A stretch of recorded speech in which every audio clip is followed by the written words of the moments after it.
이스라엘이 하나님의 은혜로 이제 애굽에서 이렇게 나오게 되어가지고 약 500년이 흐른 그 시점의 이야기입니다.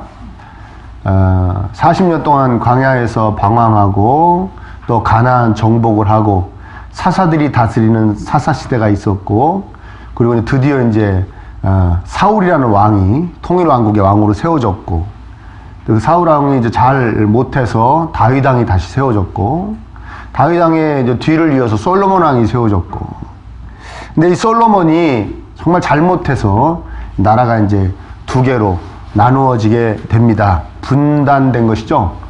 하나님이 역사하셔서 이런 일이 다 이루어졌지만 그 속에 솔로몬의 죄와 또 르호보암의 어리석음이 담겨져 있습니다.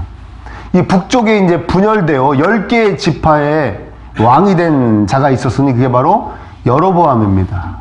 그리고 이제 그 나라의 이름은 성경에서는 북이스라엘이다 하고요. 밑에 이제 유다와 베냐민 지파로만 이루어진 이제 원래 이제 솔로몬의 그 다윗과 솔로몬 그 후손들의 나라가 남유다라고 이제 불려지게 됩니다. 이 북이스라엘의 여로보암이 초대 왕이 돼서 세겜성을 첫 번째 통치성으로 삼았고, 그리고 이유는 모르겠지만 요단강 동쪽으로 건너가서 분우엘이라는 곳으로 이제 수도를 옮기게 됩니다. 그런 얘기가 이제 나오고요. 그런데 이 여로보암 왕에게 이런 생각이 들기 시작합니다. 26절과 27절에 그의 마음에 스스로 이르기를 나라가 이제 다윗의 집으로 돌아가리로다. 만일 이 백성이 예루살렘에 있는 여호와의 성전에 제사를 드리고자 하여 올라가면 이 백성의 마음이 유다 왕 된 그들의 주 르호보암에게로 돌아가서 나를 죽이고 유다의 왕 르호보암에게로 돌아가리로다 하고, 여로보암이 가만히 생각해 보니까요, 하나님의 도성, 그러니까 예루살렘에 솔로몬의 성전이 있지 않습니까? 솔로몬이 지은 성전에 언약궤가 있고 백성들이 다 거기 가서 절기 때마다 제사를 드리고 하나님께 경배를 올리는데, 거기에 보면은 원래 정통성이 있던 왕 르호보암 왕이 거기 딱 버티고 있지 않습니까? 이게 이제 신앙적인 면에서 자기 북이스라엘 백성들이 그 나라로 넘어가야 되는 거예요. 1년에 몇 번씩 넘어가야 되는 겁니다. 절기를 지키러 넘어가서 거기서 이제 하나님을 뵙고 하나님께 감사도 하고 하나님께 기도도 하고 막 그런 일들이 벌어지는 것이죠. 자기는 엄연히 나라를 두 개로 갈라가지고 북쪽에서 왕노릇을 하고 있는데 자기의 백성들이 계속해서 정기적으로 남쪽으로 계속 넘어가다 보면은 거기서 남쪽 왕을 보게 될 것이고, 맞아, 진짜 왕은 이 왕이었지. 우리가 섬기고 있는 왕은 사실 하나님이 정하는 왕이 아니야. 이 왕이 솔로몬의 손자 아니야. 아니야, 다윗의 손자 아니야. 솔로몬의 아들 아니야. 이렇게 생각하고 이제 자기를 배신할 거라는 거예요. 자기를 죽이고 다시 한 나라가 되기 위해서, 하나의 나라가 되기 위해서 합쳐질 거 아니겠는가. 이런 이제 불안감이 들기 시작했습니다. 그래서 어떤 짓을 하게 됐느냐? 28절을 보겠습니다. 여러분 같이 읽어볼까요? 28절 시작. 이에 계획하고 전통할 길을 만들고 우리에게 말하기를 너희가 다시는 예루살렘에 올라갈 것이 없도다. 이스라엘아, 이는 너희를 땅에서 인도하여 올린 너희의 신들이라 하고. 북이스라엘의 최북단인 단이라는 곳과 또 남단인 그 베델이라는 곳에 이제 멋있게 뭐 굉장히 몇십 미터씩 되는 그런 성전을 지었다고 합니다. 고고학자들이 이제 발굴해냈는데요. 특히 단에 있는 것은 거기에 이제 멋있게 신전을 짓고 거기다 금송아지 한 마리씩을 딱 크게 금송아지를 번쩍번쩍하게 만들어 놓고 뭐라고 얘기하냐면, 자, 너희를 애굽에서 인도해낸 여호와다 그런 거예요. 뭐가요? 금송아지가. 이게 너희들을 애굽에서 인도해낸 신이다. 그 전에 정말 애굽에서 탈출해서 광야에서 시내산 있는 데서 모세가 율법 받으러 갔을 때 자꾸 안 내려오니까 아론이 금 가지고 오래가지고 모아가지고 금송아지 만든 사건 있죠? 그 사건을 연상케 하는 일이 벌어진 겁니다. 여로보암이 금송아지 2마리 만들어가지고 제일 북쪽에 하나 놓고 남쪽에 하나 놓고 이제 예루살렘으로 뭐 제사 드리러 간다, 예배 드리러 간다, 이따위 소리 하지 마라. 여기 여호와 있으니, 저 북쪽으로 단 쪽에 가까운 사람들은 단으로 가고 또 베델 쪽에 가까운 사람 베델 쪽으로 가서 거기서 절기를 지키고 거기서 제사 드리고 거기서 하나님께 경배해라. 여기 하나님 볼 수 있게 딱 내가 만들어놨다. 그리고 여기 병행본문인 역대하 11장에 보면 각 곳에 산당을 또 지어가지고 거기엔 또 순염소 우상을 만들어 놓고 이것도 하나님을 상징한다.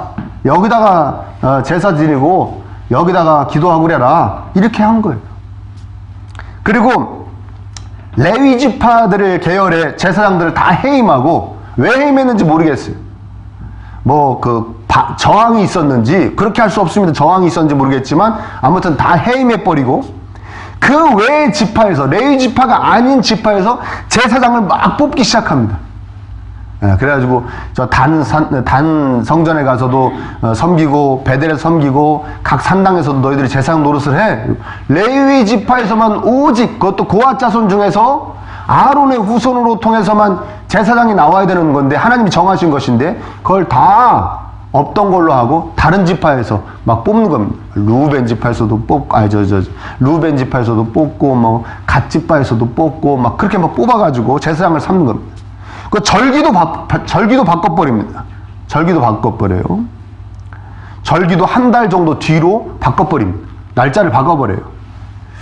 역대하 11장에 보면은 직장을 잃었지 않습니까? 레위 지파의 제사장들은 직장을 잃었잖아요. 그러니까 이들이 이제 남쪽 유다로 막 내려가려고 막 그러고 이 점을 못마땅히 여깁니다. 그 약간의 저항이 있지만 그러나 대부분의 별 부작용 없이 이 일이 다 이루어집니다. 원래는 여러분들 생각하기엔 난리가 나야 정상이지 않겠습니까? 그렇죠. 이거 어떻게 하면 좋냐? 그런데 그러지 않고 백성들도 다 이렇게 한 것이 편했던 것 같습니다. 왜 우리가 다른 나라까지 가서 하나님을 섬겨야 되는가? 뭐 그런 생각이 들었던 것 같아요. 단과 베델 그리고 곳곳에 있는 산당에서 그냥 가까운 곳에서 제사 드리고 그런 게 너무나 편했겠죠. 그러니까 저항하지 않습니다. 그냥 순순히 따르고 또 모든 인간이 좋아하는 것, 눈에 보이는 것, 눈에 보이는 걸 만들어줬지 않습니까? 금송아지, 순염소 막 이런 거 만들어주니까 그것이 참 마음에 들었던 것 같아요. 그리고 이때 날짜를 바꾼 것을 소개하는 이 절기가 초막절인데 이 초막절은 추수 후에 드리는 절기입니다. 추수 후에 맞춰서 이제 광야의 생활에서 하나님이 지켜주시고 보호하신 그 은혜를 감사하며 이제 초막을 짓고 이렇게 지키는 절기인데 이게 북쪽은 추수기가 이제 추수하는 시기가 늦습니다. 그러니까 이 남쪽 따뜻한 쪽에서는 추수가 일찍 끝났는데 그래서 절기를 지키는데 북쪽에 있는 이 지파들은 그때가 한참 막 추수하고 그럴 때 농번기예요. 굉장히 힘들 때예요. 이해되십니까? 그러니까 항상 막 추수하랴 또 절기 지키랴 이게 막 굉장히 불편했어요. 남쪽 예루살렘 근처는 이미 추수를 다 끝내놓고 절기를 지키지만 자기들은 추우니까 추수가 늦게 되지 않습니까? 그러니까 자기들이 불편했던 거예요. 근데 이거를 여로보암 왕이 물론 백성들이 생각해서 그렇게 한 거 아니에요. 그 남쪽 유다와 어떤 종교적 이게 차별화를 가지려고 한 거지만 아무튼 백성들에게 너무 좋은 거예요. 좋아요, 안 좋아요? 좋아요. 좋죠? 예. 네. 저는 주일에 너무 바쁜데요. 아무 때나 예배 드려도 됩니다. 아무 때나. 어떻게 화요일에 한가하세요? 화요일 주일로 하시죠. 수요일? 수요일도 좋습니다. 이렇게 해준 거예요. 좋아요, 안 좋아요? 좋아요. 여러분 좋아하시는 거 보세요. 얼굴이 활짝 피잖아요. 나에게 그런 날이 언제 오나, 뭐 그런. 응? 아니면 뭐 휴가 때로 몰아갖고 주일을 지킬까요? 뭐 이런 얘기도 나올 것 같아요. 예. 백성들이 여로보암 최고다. 야, 역시 그 악독한 왕 솔로몬이 죽고 나니까 우리에게도 이렇게 햇빛이 드는구만. 좋은 날이 오는구만. 뭐 이렇게 생각했을 것 같아요. 거기다가 새로 뽑힌 제사장들을 이거 얼마나 횡재한 겁니까? 자기들은 평생 제사장은 못하는데 왜냐면 그 지파가 레위 지파가 아니니까요. 제사장으로 뽑혔으니 얼마나 여로보암 말을 신학적으로 뒷받침을 했겠습니까? 왕이 잘하고 계시는 거야. 하나님 뜻에 하나도 위배되지 않아. 이렇게 하는 게 맞는 거야. 항상 성도들의 악행 뒤에는 종교 지도자들에게 잘못된 가르침이 항상 있어 왔으니까요. 이때도 마찬가지였을 겁니다. 그러니까 나중에는 이러다가 뭔 짓까지 하냐면 여로보암이 자기가 제사장 역할도 합니다. 막 분양하고 그러면 단에 올라가서 자기가 제사장하고 막 그럽니다. 자기가 왕인데도. 왜냐하면 다른 나라들은 다 제정일치 제사장이자 왕인 사람들이 많았지 않습니까? 애국도 그런 식이고요. 다 뭐 제대로 된 나라들은 다 왕이 제사장 노릇도 하고 그러니까 자기도 그런 나라의 왕같이 보이고 싶었나 보죠. 그러니까 자기도 제사장 노릇도 하고 왕 노릇도 하고 막 그럽니다. 이 모든 일이 하나님 보시기에 어땠다고 그러냐? 30절에 보니까 이 일이 죄가 되었다고 합니다. 다 죄가 되었다고. 하나님께 죄가 되었다는 표현이죠. 하나님께서 다 정하시고 다 명령하신 거였습니다. 우상 만들지 마라. 하나님이 직접 명령, 십계명에 나오는 것이죠. 지정도 내가 지정한 곳에서만 제사 드려라. 예루살렘의 성전. 하나님이 정하신 겁니다. 제사장은 아론 자손, 레이지파 아론 자손의 후손에서만 나와야 된다. 하나님이 정하신 겁니다. 명령하신 겁니다. 절기 요때 해라. 날짜 딱 하나님이 정해주신 겁니다. 제사장만 분양해야 된다. 절대 다른 사람이 분양하면 안 된다. 이거 하나님이 다 정해주신 겁니다. 이걸 다 깨버린 거예요. 여로보암과 그 백성들이 다 깨버린 겁니다. 당연히 하나님께 죄를 짓는 것이죠. 근데 이 본문을 통해서 성령님께서 저에게 생각을 하게 하셨어요. 생각하게 해주셨던, 이렇게 한번 생각해 보게 해주신 것이 너무나 감사한데, 어떤 거였냐면, 네가 여로보암이라면 어떻게 했을 것 같은가? 저한테 질문하시는 것 같더라고요. 내가 어떻게 했을까? 여러분도 한번 상상을 해보십시오. 여러분이 여로보암 왕이에요. 여로보암 왕인데, 원래 여로보암은 솔로몬의 신하였습니다. 신하였는데 아이야 선지자가 하나님이 너한테 10개 지파를 주기로 했다고 예언했어요. 그 어떻게 막 솔로몬이 그 얘기를 듣고 솔로몬이 죽인다고 그러니까 이 애굽으로 도망갔다가 솔로몬이 죽고 나니까 다시 돌아온 겁니다. 백성들이 돌아오라래. 돌아가서 르호보암에게 너네 아버지는 우리에게 정말 못되게 굴었는데 넌 어떻게 할 것이냐 했더니 르호보암이 어리석게도 제가 지난번에 설교했듯이 난 더 악독하게 할 거다. 그러니까 이제 백성들이 돌아서 갖고 10개 지파를 자기가 거느리는 왕이 된 거예요. 근데 항상 정통성은 어디에 있는 겁니까? 남유다 르호보암에게 있는 것이죠. 근데 그 정통성을 인정받는 왕이 엄연히 지금 존재하고 있는 상태에서 자기가 나라를 쪼개갖고 왕이 됐는데 자기 백성들이 정기적으로 그 정통성이 있는 왕이 있는 곳에 또 하나님이 정통성을 인정해준 예루살렘의 그 성전에 정기적으로 계속 왔다 갔다 하는 것을 받아들일 수 있겠습니까? 여러분 여로보암 왕이라면? 응? 그렇지 않습니까? 이해되세요? 네. 만약에 지금 그 어떤 정치나 외교나 군사 쪽에 전문가들에게 이 부분에 대해서 말한다면 이렇게 얘기할 겁니다. 저는 단언할 수 있는데 아주 슬기로운 왕입니다. 할 겁니다. 믿음이 없는 뭐 정치 쪽이나 뭐 외교 쪽 전문가들한테 이 여로보암 왕이 나라를 갈라가지고는 이런 짓을 했습니다. 그러면 아주 슬기로운 정말 정치 잘하는 통치 잘하는 왕입니다. 머리가 좋은 사람이군요. 이렇게 얘기했을 겁니다. 그래요, 안 그래요? 정말 잘 생각해낸 겁니다. 여로보암으로서는. 그렇죠? 정치적으로 또 왕으로서 보면 잘못된 것이 하나도 없습니다. 자신의 왕권, 또 자신의 백성, 자신이 지켜야죠. 가만히 있으면 안 됩니다. 정말이지 이 모든 상황이 여로보암을 강력하게 지지하고 있습니다. 그래요, 안 그래요? 그렇죠? 자, 백성들도 한번 생각해 보십시오. 이 북쪽 이스라엘의 백성들도 여러분들이 그 백성이 됐다고 생각해 보십시오. 정기적으로 지금 맨날 서로 죽인다고 으르렁 대리는 적성 국가거든요. 적대 국가인데 거기를 정기적으로 자기들이 뭐 지금같이 국경이 철조망이 되는 건 아니지만 거기를 정기적으로 가족들 다 데리고 넘어가야 됩니다. 언제든지 자기들을 죽이겠다고 막 으르렁대는 그 나라에 정기적으로 가족들을 데리고 넘어가야 되는데 가고 싶겠어요? 가고 싶지 않겠어요? 아니 가야 될 상황이에요? 가야 되지 않아야 될 상황이에요? 가지 말아야 될 상황이죠. 왜? 두 나라가 뭐 평화롭게 지내는 것도 아니고 이후로 계속 전쟁을 하거든요. 서로 망하게 하겠다고, 한 나라로 합쳐보겠다고 전쟁을 하는데, 그 전쟁을 하는 나라에 정기적으로 그 국경을 넘어가지고 그것도 가족들을 데리고 쭉 넘어갔다가 넘어온다? 그게 하고 싶겠냐고요. 그렇죠? 상황이 그렇지가 않죠. 일찍이 여로보암 왕에게 아히야 선지자가 말했습니다. 솔로몬이 우상 숭배해서 너에게 하나님께서 10개의 지파를 주시기로 했다. 너도 마찬가지야. 너도 솔로몬처럼 우상 숭배하고 그러면은 너도 잘못돼. 너는 그러지 말고 하나님께 순종하고 어떠한 일이 벌어지든 하나님 말씀에만 올곧이 무릎을 꿇으면 너 영원히 복되게 해주실 거야. 이렇게 말씀하셨거든요.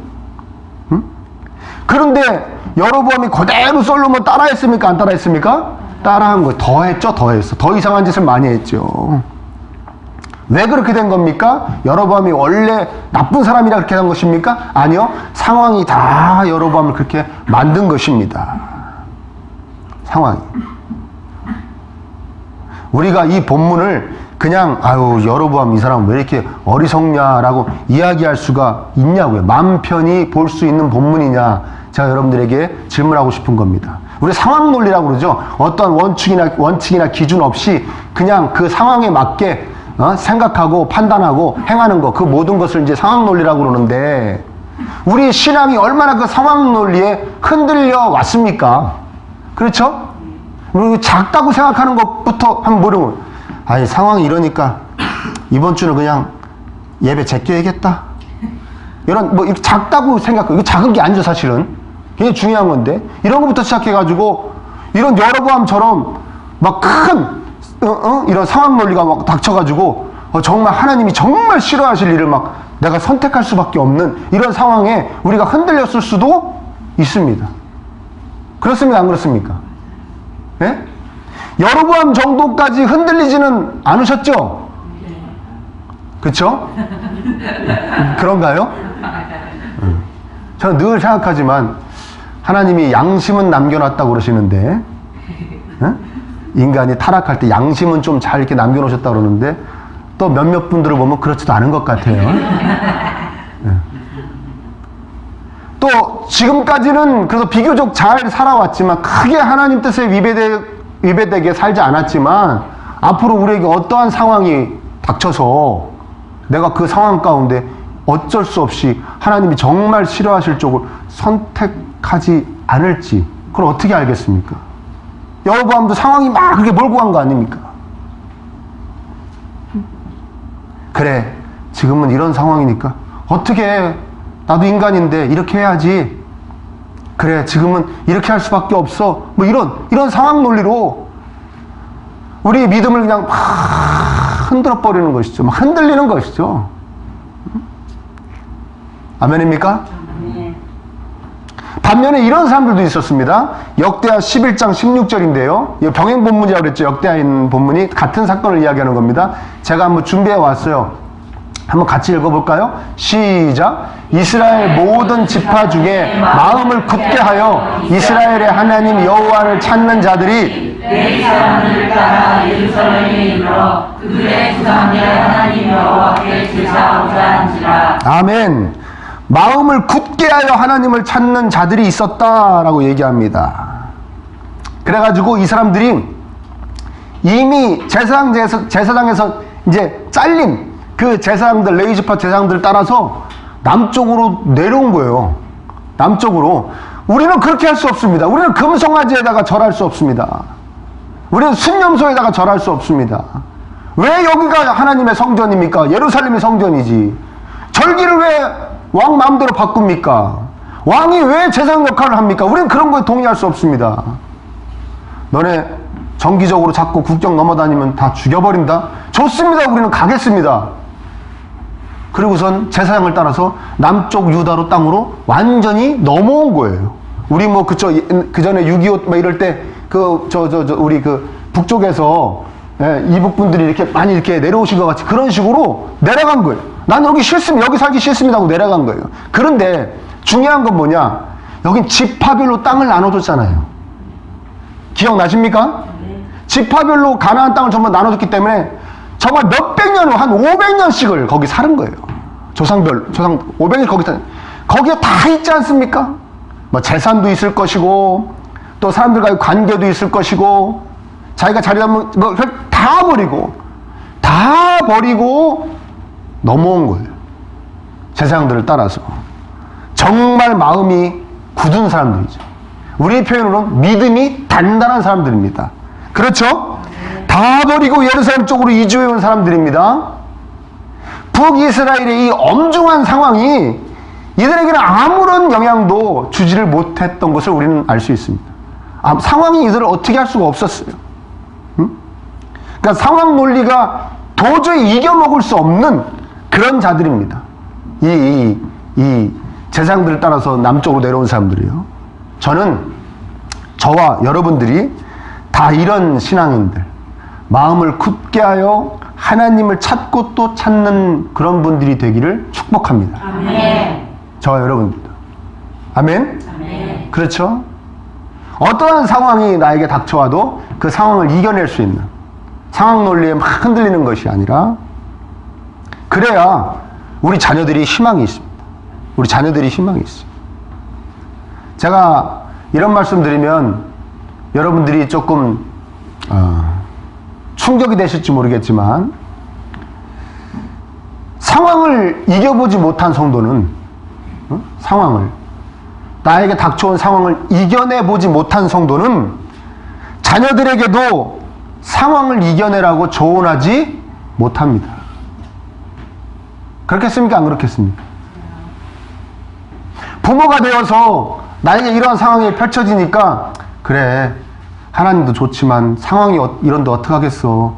그리고 하나님 반대쪽으로 무언가를 선택하고 그리고 행동을 했던 그런 사람은, 자녀들이 와가지고 엄마, 아버지, 나 지금 상황이 이런데, 나 하나님 믿는 사람이잖아, 나 어떻게 해야 돼? 그러면 그런 게 중요한 게 아니야, 하나님 바라봐야지, 마음을 굳게 하여 하나님을 찾아라, 얘기할 수 있습니까? 없습니까? 없어요. 상황이 그런데 어떡하겠어. 하나님도 이해하실 거야. 이렇게밖에 말을 못해요. 양심을 가진 사람이라면. 응? 또 약간 우겨대는 부모님도 계시죠? 엄마는 못했지만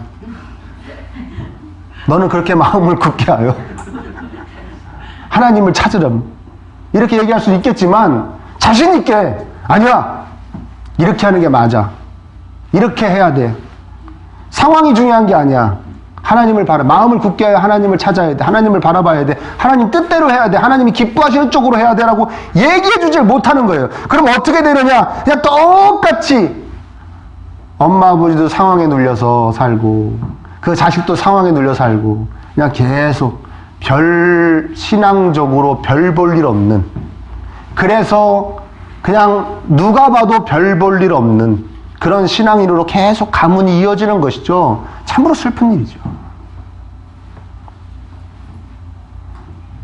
아멘? 상황을 이겨낼 수 있는 성도가 되어야 됩니다. 마음을 굳게 하여 하나님을 찾는 그런 성도가 되어야 됩니다. 어떻게 그럴 수가 있느냐?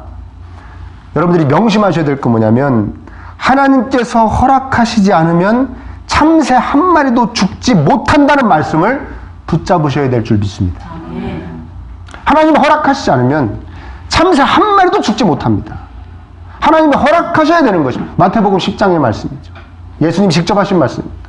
참새 한 마리도 하나님이 허락하셔야 죽는 거다. 허락하셔야 잡을 수 있다. 허락하셔야 팔려간다. 아멘? 아멘. 자, 여로보암 보십시오. 여로보암. 자신이 지금 왕인데 자신이 어떻게 왕이 된 겁니까? 사실 피 한 방울 흘리지 않고 왕이 됐어요. 피 한 방울 흘리지 않았습니다. 아니, 세상에 12개의 지파가 있는데 그 중에 10개의 지파를 떼어서 왕이 됐는데, 르호보암이 밑에 남유다의 왕이 솔로몬의 아들이 다 저게 어떻게 왕이냐고 죽여버린다고 전쟁을 일으키려고 군사를 다 모았는데, 하나님이 선지자를 보내셔가지고 내가 쪼갠 거니까 여로보암 건들지 마, 그래가지고 르호보암이 포기합니다. 전쟁을 포기해요. 그리고 왕으로 인정해줘야지, 안 되겠다고 포기합니다. 하나님이 다 해주신 거예요. 피 한 방울 흘리지 않고 그 나라를 반으로 쪼갠 왕이 여로보암 왕이고, 하나님이 다 해주신 것입니다. 근데 이제 와서 자기가 경건하지 않은 방법으로, 그것도 그 왕자리를 유지하겠다? 어떠한 믿음이 없는 겁니까? 지금 내가 이 자리에 있는 것은, 왕이 된 것은 다 누가 해주신 것이다? 하나님이 해주신 것이라는 믿음이 없는 거예요. 신기하죠? 신기하죠? 그냥 솔로몬이 잘못했고, 그래서 백성들이 솔로몬을 싫어하고 그 아들이 미련 떨어가지고 어떻게 하다 보니까 내가 인기가 있어서 내가 왕이 되었구나, 뭐 이 정도 생각을 하는 것입니다. 한 일을 보면 그래요. 하나님이 야, 이렇게 신비로운 방법으로 피 한 방울 흘리지 않고 나를 이 10개의 지파의 왕을 삼아주셨다? 이 믿음이 없습니다. 이 믿음이 없으니까 어떻게 되는 겁니까? 자신이 그 자리를 지켜야죠. 자신의 힘으로.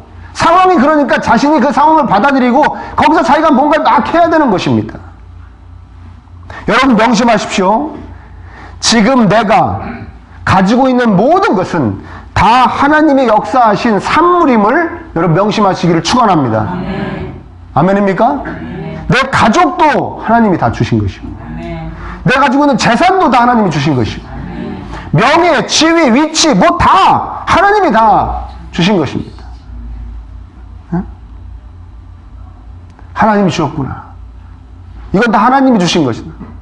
그러면 이것을 뺏어가도 뺏겨도 누가 허락하셔야 되는 것이고, 아멘. 이것을 지켜도 누가 지켜주시는 것이고, 그래야 상황의 위협을 이겨낼 수가 있는 것입니다.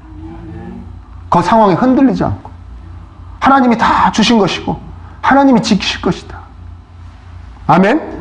내가 이 상황을 이겨내서 혹시 무언가를 뺏긴다 하더라도 그건 하나님의 뜻이고 하나님이 나중에 또 채워주실 것이다. 다 하나님이 하신 것이다. 지금의 나 된 것은 다 하나님의 작품이다. 이 점을 명심하시기를 축원합니다. 아멘입니까? 그리고 여러분 곁에는 그 상황에 전혀 영향을 받지 않으셨던 분이 계십니다. 지금도 영향받지 않고 계시고요. 누굽니까? 예수님이십니다. 예수님 예루살렘에 들어갈 때 호산나 호산나 막 지금 구원하소서 지금 구원하소서 막 그랬죠. 막 백성들이.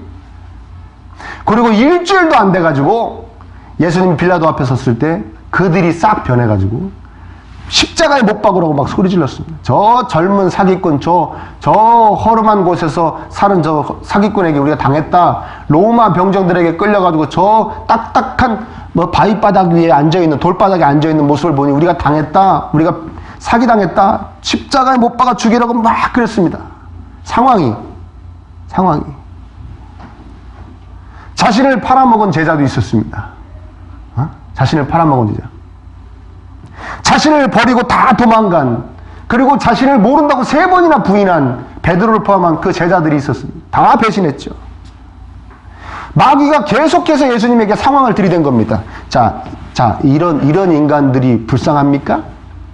자, 이런 인간들을 직접 체험했으면 이제 이 상황에서는 십자가에 달려 대신 피 흘림으로 저주받아야겠다는 그 생각은 접어야죠. 그렇게 상황을 계속 예수님에게 펼치는 겁니다. 세상에 보십시오. 호산나 다윗의 자손이여 우리를 구원하소서 할 때는 예수님 무슨 생각하셨겠습니까? 그래, 내가 꼭 구원해야겠다. 구원해 달래니 저렇게 나를 이렇게 환영하면서. 근데 그들이 싹 변해가지고 저 사기꾼 저 십자가에 못 박으라고 할 때는 어떤 마음이 드셨겠습니까? 아니, 내가 저것들을 위해서 십자가에서 피를 흘려야 되나?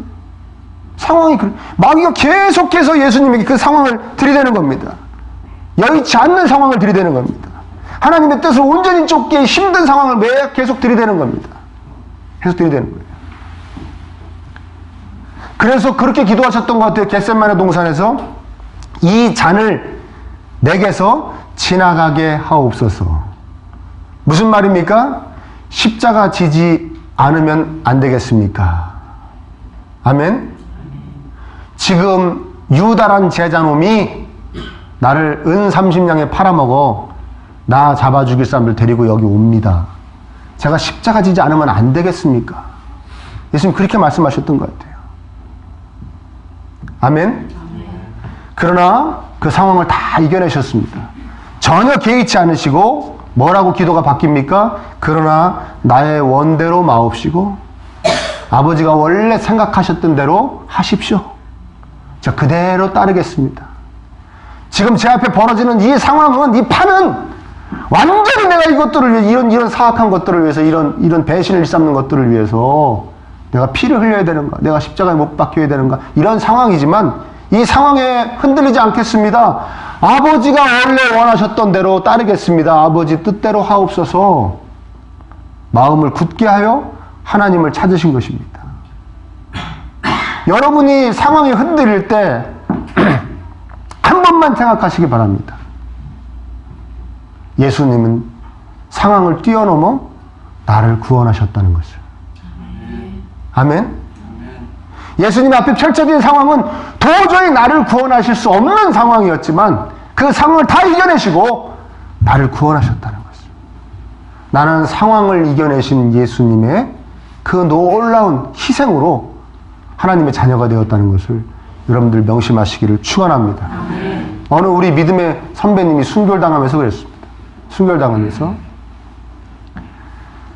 그 순교를 이제 그 사형을 집행하는 사람이 있어요. 너 예수 그리스도를 부인해라. 그럼 살려주겠다. 그러니까 그 순교자가 뭐라 그랬습니까? 예수님 한 번도 나를 배신한 적이 없으시다. 한결같이 어떠한 상황 가운데도 나에게 은혜만 주신 분인데 내가 지금 이 알량한 목숨 구하고자 상황이 이렇다고 내가 어찌 그 예수님을 모른다 하겠는가? 나를 죽여라. 상황을 이겨낸 것이죠. 여러분 마음이 흔들릴 때 항상 생각하시길 바랍니다. 예수님이 나를 어떻게 구원하셨는지를. 아멘? 상황을 뛰어넘어 상황을 이겨내서 나를 구원하셨다는 것을 여러분 꼭 기억하시기를 축원합니다. 우리는 너무나 연약해서 우리가 상황을 스스로 이겨내지를 못합니다. 그 상황을 이겨내신 분을 내 안에 가득히 담아야 됩니다. 그 사랑과 그 은혜를 가득히 담아야 됩니다. 그리고 기도하십시오. 하나님, 제 앞에 상황은 이렇습니다. 저는 너무나 지혜가 없고 또 연약해서 겁이 많아서 이걸 못 이겨내겠습니다. 이 상황에 휩쓸릴 수밖에 없습니다. 그러니 저를 지켜주시옵소서. 아멘. 마음을 굳게 하여 하나님만을 찾을 수 있도록 저를 지켜주시옵소서. 지금의 나 된 것은 다 하나님의 은혜였고 작품이었고 그래서 이것을 다 지켜주실 분도 하나님이시니 하나님 의지합니다. 저를 지켜주세요. 이 상황을 이겨낼 수 있도록 도와주세요. 상황을 이겨내어 저를 구원하신 그 예수님으로 저를 가득 차게 해주십시오. 그 사랑과 은혜로 제가 꽉 차게 해주셔서 상황을 올리는 이기는 믿음을 소유하게 해 주시옵소서. 기도하시는 여러분들이 되시기를 축원합니다. 상황을 다스리는 분으로 가득히 체험받기를 축복합니다. 마음을 굳게 하여 하나님을 찾는 분들이 여러분 되시고요. 그래서 그런 일이 없었으면 좋겠지만 그래도 살다 보면 믿음이 연약한 우리 자녀들이 또 주변에 있는 사람들이 우리한테 와서 이런 상황인데 어떻게 하면 좋겠습니까? 라고 얘기할 때 사랑하는 자여 마음을 굳게 하여 하나님을 찾아라. 이렇게 자신 있게 강력하게 충고해 줄 수 있는 상황 논리를 이겨내는 믿음을 가진 분들 다 되시기를 축원합니다.